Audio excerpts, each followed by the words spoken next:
Salut chers auditeurs, salut chères auditrices, bienvenue dans Sans Algo, le podcast qui vous en fait découvrir d'autres. Vous écoutez la version longue avec de la reco et de l'actu. Je suis Mathilde Mélin, journaliste pour Slate.fr et auditrice infatigable de podcasts. Dans ce 19e épisode, on va parler d'un podcast épistolaire, mais avant ça, les actus de la semaine.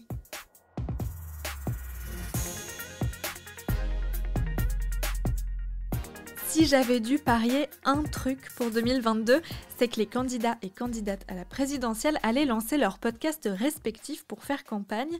Eh bien, j'aurais dû miser une petite pièce dessus, puisque Valérie Pécresse vient de lancer Valérie par Pécresse, podcast hebdomadaire dans lequel elle se raconte. Dans le premier épisode de 7 minutes, la candidate Les Républicains commence par dévoiler un souvenir de jeunesse dans un camp de vacances communiste de l'ex-URSS, même si elle n'est pas communiste, elle insiste là-dessus. Elle bifurque ensuite vers la Russie en général et sa rencontre avec Vladimir Poutine. L'objectif de ce podcast est clair, dérouler son programme et asseoir sa légitimité politique en dessous des radars de l'Arcom, ex-CSA, qui ne contrôle ni les podcasts ni les streams de type Twitch. Reste à voir qui va écouter ce format entre témoignages et propagande politique, au son franchement pas terrible et à l'habillage sonore inexistant. La Russie est un pays qui s'est toujours vécu comme possiblement menacé. Il faut comprendre ça pour comprendre pourquoi la politique d'un Vladimir Poutine est toujours de protéger ses frontières. Et c'est pour ça qu'il y a autant de tensions aux frontières de la Russie. Les Russes ont besoin de dialoguer avec l'Europe, ils ont besoin d'être considérés, ils ont ce besoin de reconnaissance, mais il ne faut avoir aucune naïveté. Ils ne respectent que le rapport de force et il faut le savoir quand on dialogue avec la Russie. Le podcast Le Book Club, produit par Louis Média, change de format pour accompagner l'élection présidentielle qui se profile. Fini les interviews intimistes de femmes qui recommandent les œuvres préférées de leur bibliothèque. Dans la 3e saison qui vient de débuter, la professeure de lettres agrégée et journaliste Agathe Le Taillandier tend le micro à des hommes et des femmes qui analysent l'actualité politique au prisme de la littérature.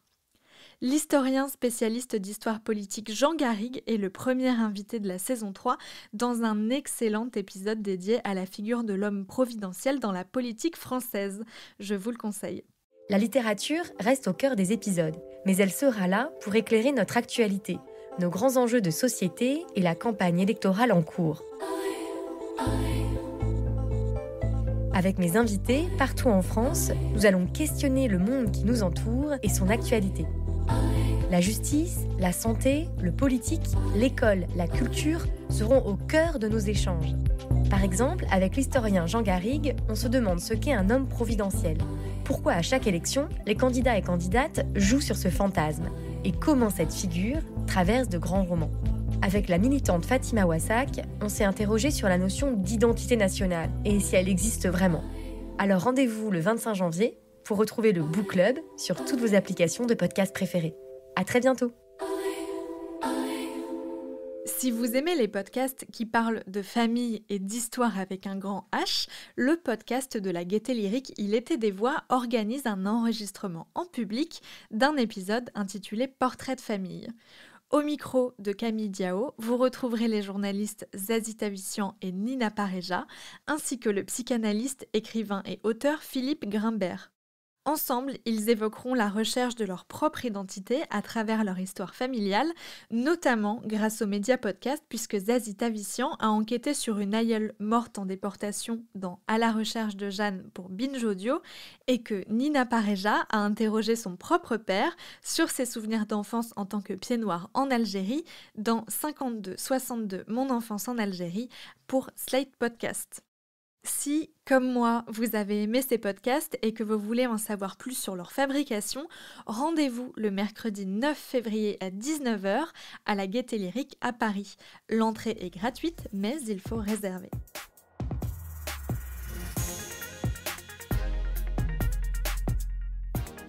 Ça nous arrive à tous, je crois, d'assister ou de participer à une conversation et de la voir doucement glisser vers le débat stérile où chacun campe sur sa position. En général, au bout d'un moment, ça monte dans les tours parce que chacun essaye de convaincre l'autre, mais ça ne fonctionne pas. On ne peut pas faire changer quelqu'un d'avis sur la politique, la religion ou le vaccin en 10 minutes, et ce genre de conversation ne mène généralement à rien. Le podcast dont je vais vous parler cette semaine propose justement de créer du dialogue en confrontant plusieurs points de vue autour d'une même thématique, mais de façon un peu plus intelligente et apaisée que pendant un repas de famille. Ça s'appelle Post-Scriptum et c'est un projet de Charlie Dupieux et Alice Milo, 2 journalistes de radio. Depuis l'été 2019, elles réalisent ce podcast indépendant que j'aime particulièrement pour son format. Le principe est simple, 2 personnes concernées par une thématique racontent leurs expériences personnelles avant d'écrire une lettre à l'autre personne. Par exemple, une ancienne victime de violences conjugales et un ancien homme violent. On a eu un enfant qui maintenant il a 19 mois. Et même une fois pendant sa grossesse, je l'avais poussé pendant sa grossesse. C'était une histoire d'argent. C'était une histoire tout bête d'argent. Elle regardait les comptes. Elle a dit, ouais, pourquoi t'as enlevé cet argent ?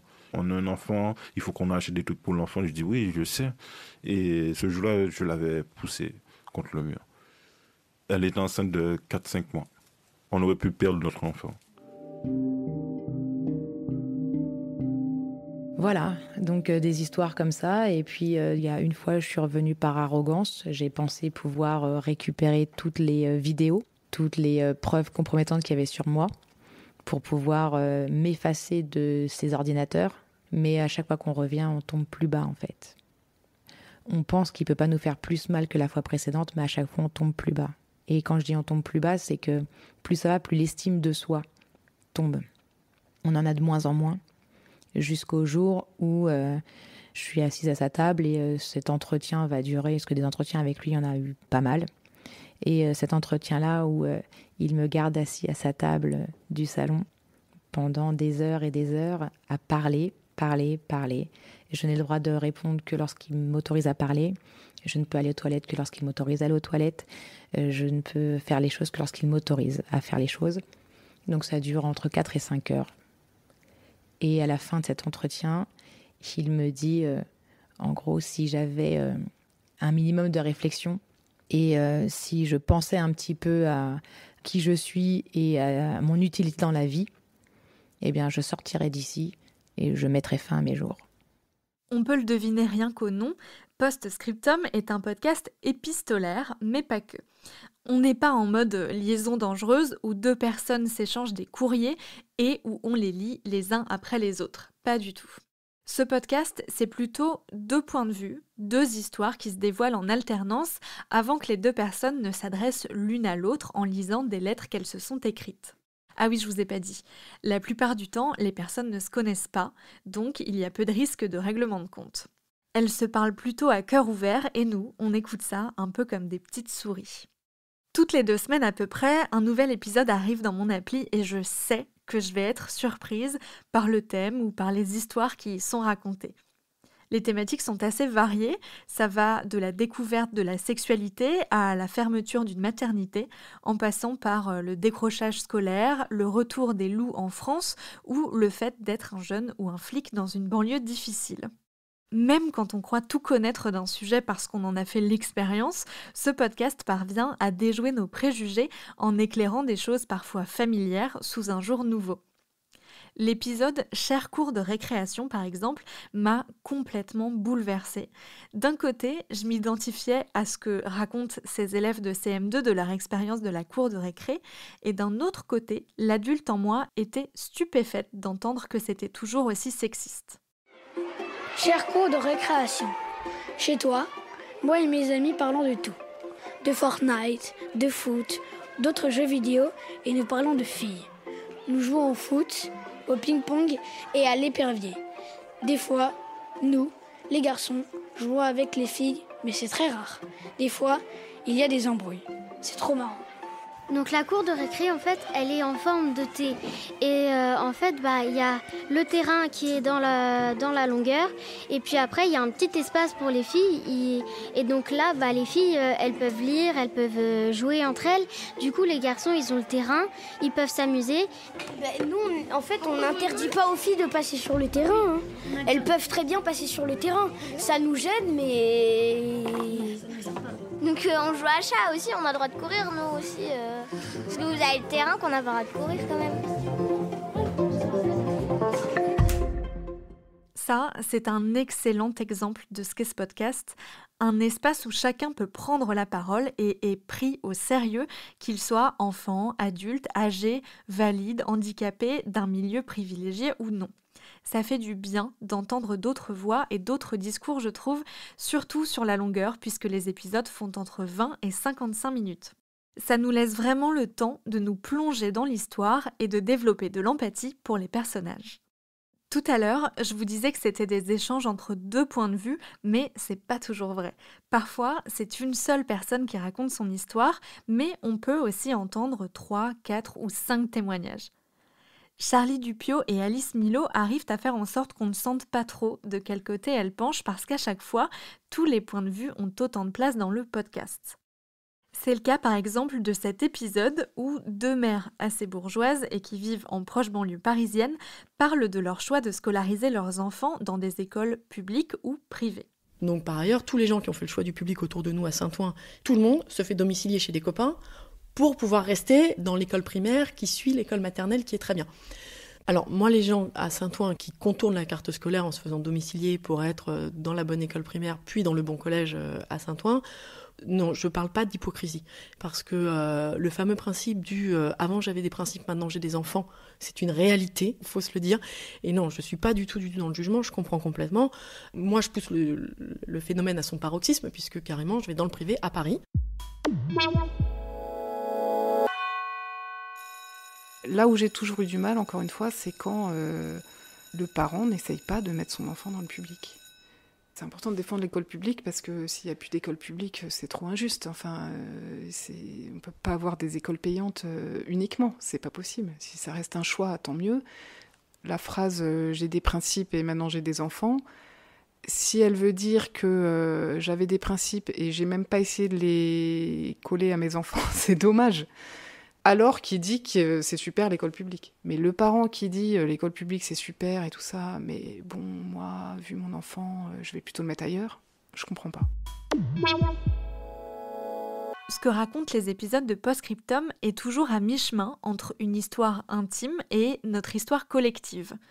Par sa forme et par ses sujets souvent sociétaux, ce podcast nous donne à entendre le monde avec beaucoup de bienveillance. Il nous interroge, mais sans nous secouer comme des pruniers façon plateau télé d'émissions de débat. Bref, c'est un petit bonbon et je ne résiste pas à la tentation de vous faire entendre un extrait de mon épisode préféré de la série. Il s'appelle PS Je t'aime et donne la parole à des élèves de CM2, de lycée et à des résidents d'EHPAD pour qu'ils partagent leur vision de l'amour. Chère Madame Ollier, en vous voyant, je stresse car vous êtes très belle. Vous êtes ravissante. Je me rappelle quand je vous ai vue la première fois. Je ne savais pas quoi faire. Je ne savais pas quoi dire de mes sentiments. Et je suis toujours amoureux en ce moment. Ce n'est pas ma main qui écrit, mais mon cœur. Alors moi, je m'appelle Naël, j'ai 10 ans, je suis née à Montpellier. Alors j'étais en CE2, c'était le premier jour de la rentrée, j'étais attirée par cette personne. C'est une maîtresse de CE2 CM1. Pendant les récréations, je la voyais, elle était de service le jeudi. Elle surveillait la cour, elle était de service. En fait, je la regardais, je l'admirais. Et après, j'ai supplié ma mère de me mettre à l'étude, comme ça je suis dans sa classe. Et avant les vacances de Noël, je lui avais offert du chocolat. Et les chocolats que je lui avais donnés, c'était avec mon argent de poche. Alors ça m'a coûté 30-40 € les chocolats parce que je l'ai offert. Et franchement, j'avais mis le paquet sur ce coup-là. Quand j'ai donné les chocolats à la maîtresse, elle n'était pas du tout gênée. Elle m'a fait un bisou. Et là, j'étais contente. Elle m'a dit merci. En quel honneur? Je lui ai dit parce que vous êtes belle et vous m'avez appris à aimer les gens et à ressentir des sentiments. Ça, c'est cadeau. Pour comprendre comment Charlie Dupiot et Alice Milot avaient eu l'idée de Postscriptum et surtout comment elles arrivaient à produire autant d'histoires à la fois ordinaires et extraordinaires, je les ai invitées dans Sans Algo. Elles ont accepté de dévoiler leurs secrets de fabrication à distance. Bonjour Charlie Dupiot. Bonjour. Bonjour Alice Milot. Bonjour Mathilde. C'est né comment le projet de Postscriptum au tout début? En fait, Charlie et moi, on est toutes les deux journalistes, reporters, radio. On travaille pour les mêmes antennes depuis longtemps, notamment pour RFI et la radio-télévision suisse. En fait, on a fait le constat avec Charlie, au gré de nos reportages et de nos vies personnelles d'ailleurs, qu'en fait, il existait plein de moments dans nos vies dans lesquels s'accumulaient des dialogues impossibles, dans lesquels il était difficile de se dire des choses aussi bien que ce soit dans le monde professionnel que dans la vie intime ou même avec des amis, et aussi sur des grands sujets de société. On est dans le face-à-face et nos arguments se brouillent, on ne trouve pas les mots justes. Et je pense que ça, c'est une sensation qui est assez commune à tous, de sortir d'un dialogue en étant hyper frustré, avec la sensation qu'on n'a pas pu dire ce qu'on voulait dire ou qu'on n'a pas dit les choses comme on voulait les dire, et on sort très frustré. Et puis des fois, il y a des dialogues qui sont carrément impossibles, des gens à qui on voudrait dire des choses, mais ce n'est pas possible du tout de leur parler. Et on est parti de ce constat-là avec Charlie, et on s'est dit, on va créer un podcast dans lequel on va donner à entendre ces dialogues impossibles, dans lequel les gens vont pouvoir se parler avec un médiateur qui est le micro et qui va leur permettre de ne pas être dans le face-à-face, mais de pouvoir se dire les choses par micro interposé et par le biais de la lettre sonore. Et avec l'idée que l'écrit aussi a une place importante. Par exemple, effectivement, moi, j'ai eu du mal à communiquer avec mon père au moment de 2017, des élections présidentielles. Et en fait, je lui avais proposé à l'époque à mon père d'écrire des lettres, qu'on s'écrive des lettres et qu'on pose les choses par écrit, puisque on a plus de recul par écrit, on est plus calme, on n'a pas la personne en face de nous. Il n'a jamais accepté. Mais avec Postscriptum, c'est ce qu'on propose de faire aux personnes qui participent aussi, c'est pour celles qui sont à l'aise avec l'écrit, sinon on les accompagne, de poser leurs ressentis par écrit, de s'adresser à l'autre par écrit, et ça permet aussi de faire émerger des choses qui sinon seraient peut-être pas sorties à l'oral face à la personne. Finalement, le dialogue que vous créez, c'est plutôt pour l'auditeur que vous le créez grâce au montage. Pourquoi ce choix, plutôt que simplement mettre face à face deux parties qui ont un point de vue différent sur un même sujet ?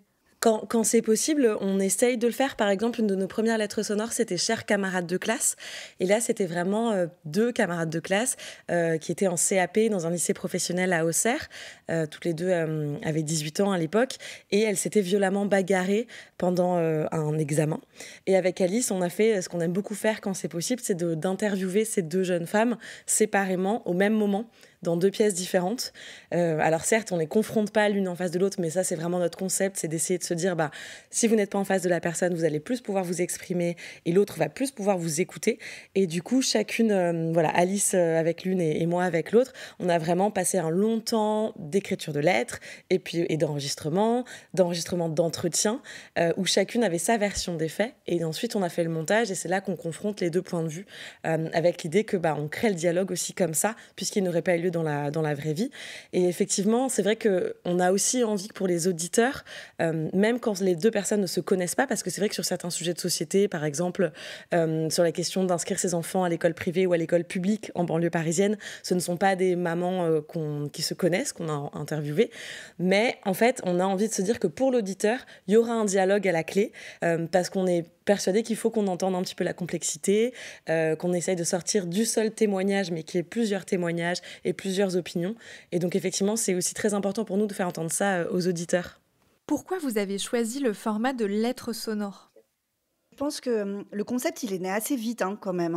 Je crois que très rapidement, on a parlé de lettres sonores, Charlie. Ouais. Ce qu'on a dû affiner au fur et à mesure de notre travail, je pense, c'est ne pas utiliser la lettre comme un artifice, mais qu'elle fasse vraiment partie intégrante de l'épisode. C'est-à-dire que notre méthodologie de travail, c'est qu'on arrive en interview, chacune avec nos auteurs de lettres sonores, et on démarre souvent par le temps de l'interview, donc par le temps de l'oralité, du question-réponse, etc., qui est un temps qui est très long, parce qu'il faut réussir à tisser une confiance forte avec les gens qu'on rencontre pour qu'ils nous livrent des choses qui sont vraiment de l'ordre de l'intime. Et ce ressort-là, il est long en fait, à construire dans le temps de l'interview. Et en fait, souvent, quand l'interview se termine, on n'a plus énormément de temps. Et en fait, il faut qu'on passe à l'écrit. C'est-à-dire qu'en fait, il faut ensuite généralement, on donne une feuille et un stylo aux gens et on leur dit, voilà, maintenant, ce qu'on s'est dit pendant 1h30 au micro sous la forme d'une interview, on va essayer de le coucher sur papier, mais sous la forme d'un cher quelque chose en 2, 3, 4 phrases. Alors, des fois, on arrive en interview, les gens, on leur a expliqué le concept en amont. Certains arrivent, ils ont déjà écrit 3 pages de lettres parce qu'ils sont très à l'aise avec l'écrit, que l'exercice les fait kiffer, mais la plupart du temps, ils n'ont rien écrit. Et certains ne sont pas du tout à l'aise à l'oral. Mais nous, on se donne ce défi à chaque fois que, quel que soit le niveau, enfin, quel que soit le rapport que la personne qu'on interviewe a avec l'écrit, il faut qu'elle arrive à sortir quelque chose quand même à l'écrit. Et nous, on est là pour les accompagner. Et on trouve que c'est important parce que la personne, elle est fière ensuite d'avoir fait ça.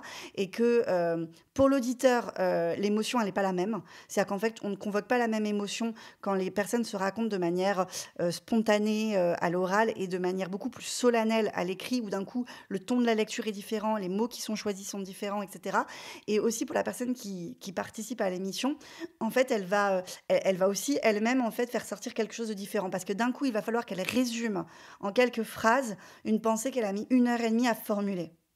Et je crois que notre plus grande fierté en termes d'écriture, vraiment de lettres sonores, c'est dans l'épisode Cher Nounou. Charlie, c'est toi qui l'as interviewée, c'était Sadia. Parce que Sadia, en fait, elle savait ni lire ni écrire. Et Charlie, franchement, c'est quand même un énorme défi. Tu as réussi à lui faire écrire une lettre sonore alors qu'elle savait ni lire ni écrire. Et ça, c'est vraiment le défi. L'exercice l'intimidait beaucoup, ouais, effectivement. Et en fait, je lui ai tout simplement proposé d'écrire sous sa dictée. Mais en fait, même ça peut être stressant pour quelqu'un qui sait pas écrire. Donc, on a pris beaucoup de temps, on a pris beaucoup de thé, et puis on a écrit. Et c'est pas très long, hein, finalement, ce qu'on a écrit, mais c'est hyper joli. Donc, en fait, c'est une nounou d'origine marocaine qui travaille chez une femme avec qui elle entretient une relation d'amitié, en même temps qu'il y a une relation qui est aussi complexe, puisqu'une relation d'employeur-employé. Et bref, du coup, elle lui a adressé une lettre. Donc, qu'est-ce qu'elle voulait lui dire, comment l'exprimer. Et j'ajouterais juste que, effectivement, le format a toujours été un peu une évidence pour Alice et moi. On dit tout le temps qu'on a mis genre 9 mois pour vraiment faire le projet Postscriptum et sortir les premiers épisodes. On en a sorti 3 d'un coup. Donc voilà, c'était un peu notre petit bébé à toutes les deux, puis en parallèle de nos différentes activités de reporter.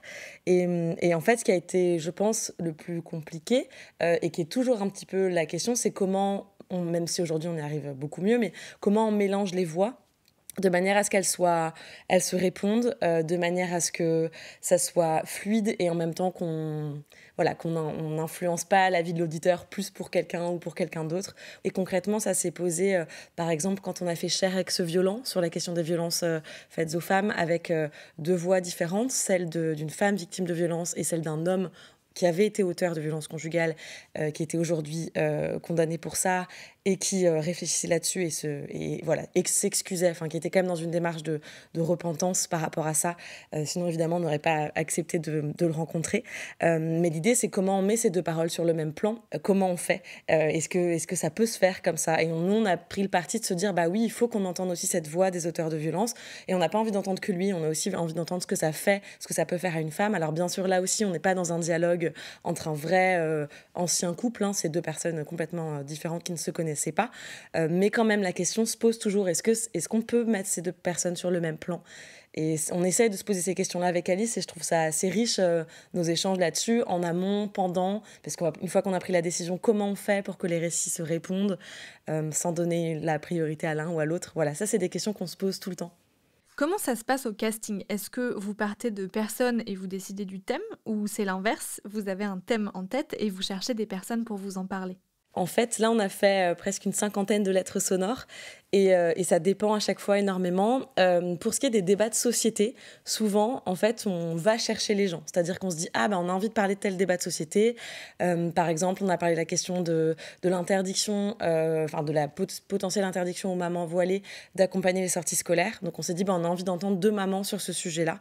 Donc, on a, par exemple, là, on va faire une émission, une lettre sonore sur la question du corps à l'occasion de la Journée internationale des droits des femmes le 8 mars. Donc, on va confronter la parole de 4 femmes différentes. On l'avait déjà fait l'année dernière. On avait fait déjà un épisode de Cher Corps avec aussi 4 paroles de femmes qui s'adressaient à une partie de leur corps. Là, on a décidé d'axer ça sur des femmes qui avaient été victimes de différentes violences ou qui avaient un rapport compliqué avec leur corps. Et donc là, typiquement, on part sur un casting, c'est-à-dire qu'on va essayer de trouver des personnes justement pour sortir de notre cercle. Les histoires viennent un peu à nous, en fait. Vous avez aussi des épisodes avec un seul personnage, comme Chère Voix, ou alors un panel de points de vue, comme dans PS Je t'aime. Comment vous décidez de sortir de la confrontation entre 2 points de vue pour évoluer vers un format un peu différent ? Bon, c'est vrai qu'on n'est pas systématiquement dans la question de la médiation. En fait, c'est vrai que notre concept, il est assez instable, Charlie, finalement. Oui.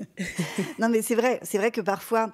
Enfin, on fait du dialogue impossible par le biais de lettres sonores, c'est vrai. Mais parfois, on fait simplement des lettres sonores dans lesquelles il n'y a pas de dialogue impossible, parce que c'est joli, la lettre sonore.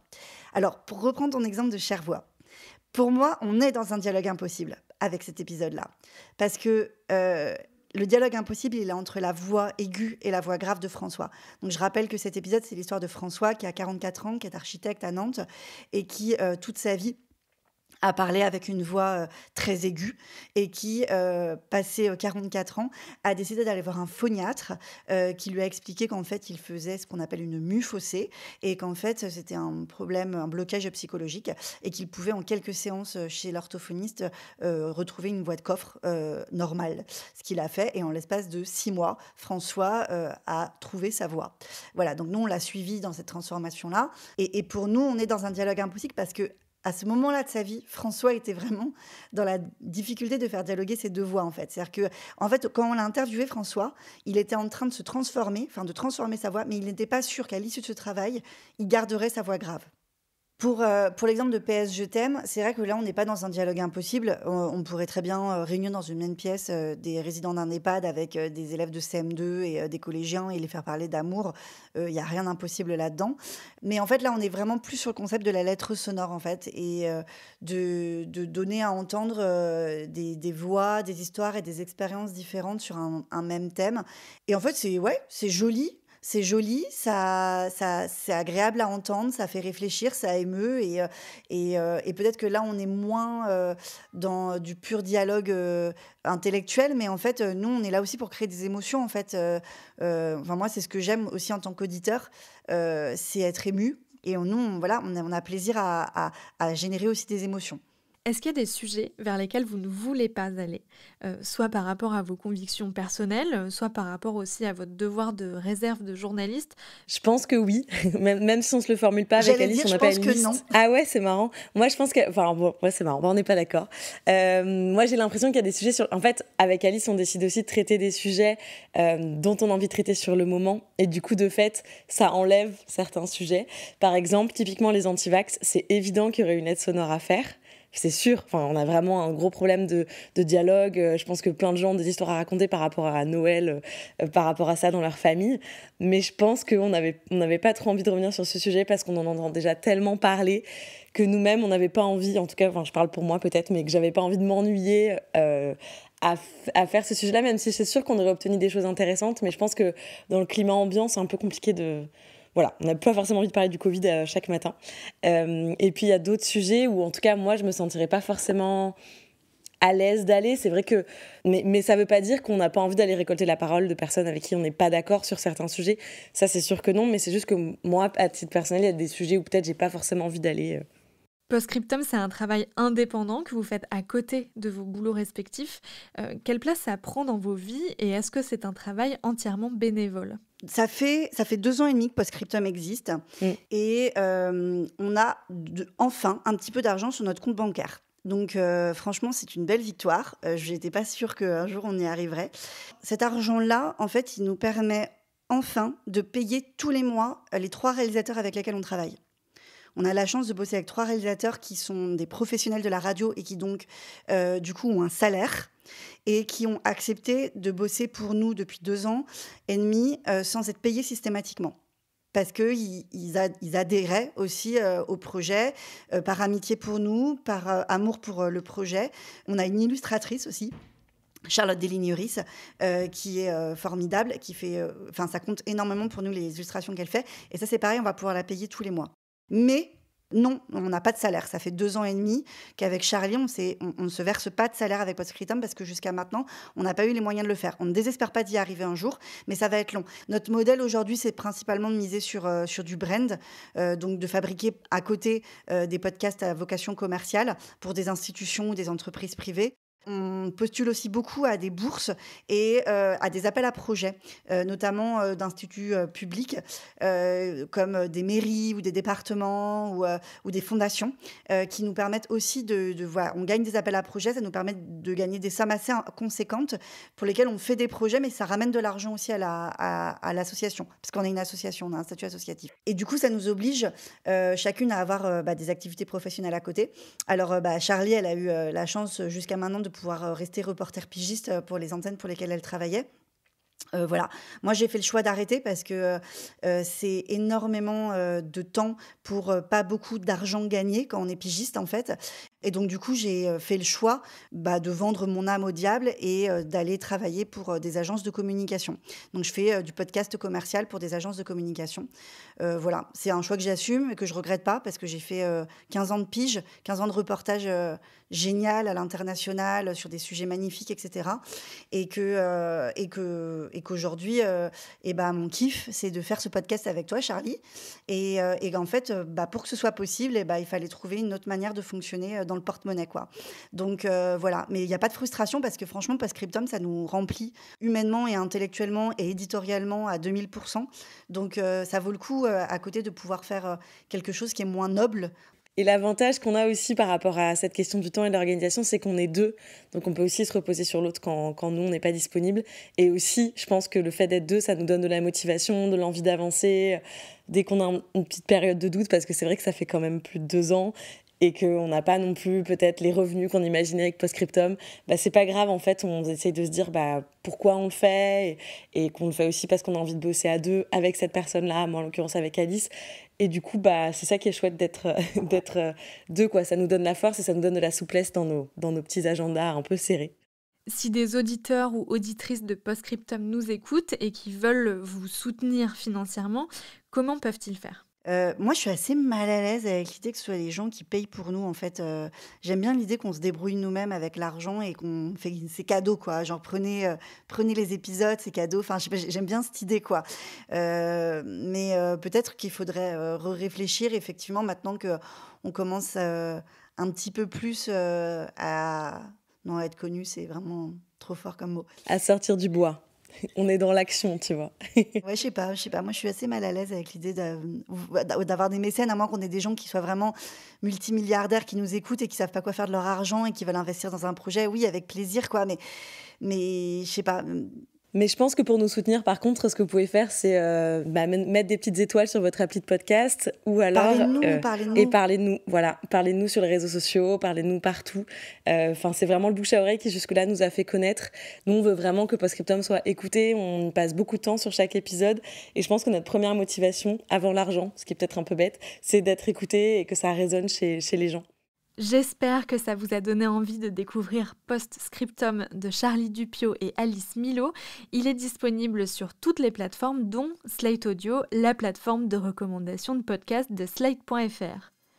Merci d'avoir écouté Sans Algo. N'hésitez pas à vous abonner, à nous mettre des étoiles sur Apple Podcasts ou Spotify et à nous envoyer vos remarques et questions par mail à l'adresse dans la description de cet épisode. On les lit avec attention. Je vous donne rendez-vous la semaine prochaine pour d'autres recommandations garanties 100% sans algo. Sans algo est un podcast de Mathilde Mélin, produit par Slate.fr, sous la direction de Christophe Caron et Benjamin Septem-Ours. Montage, Victor Benamou.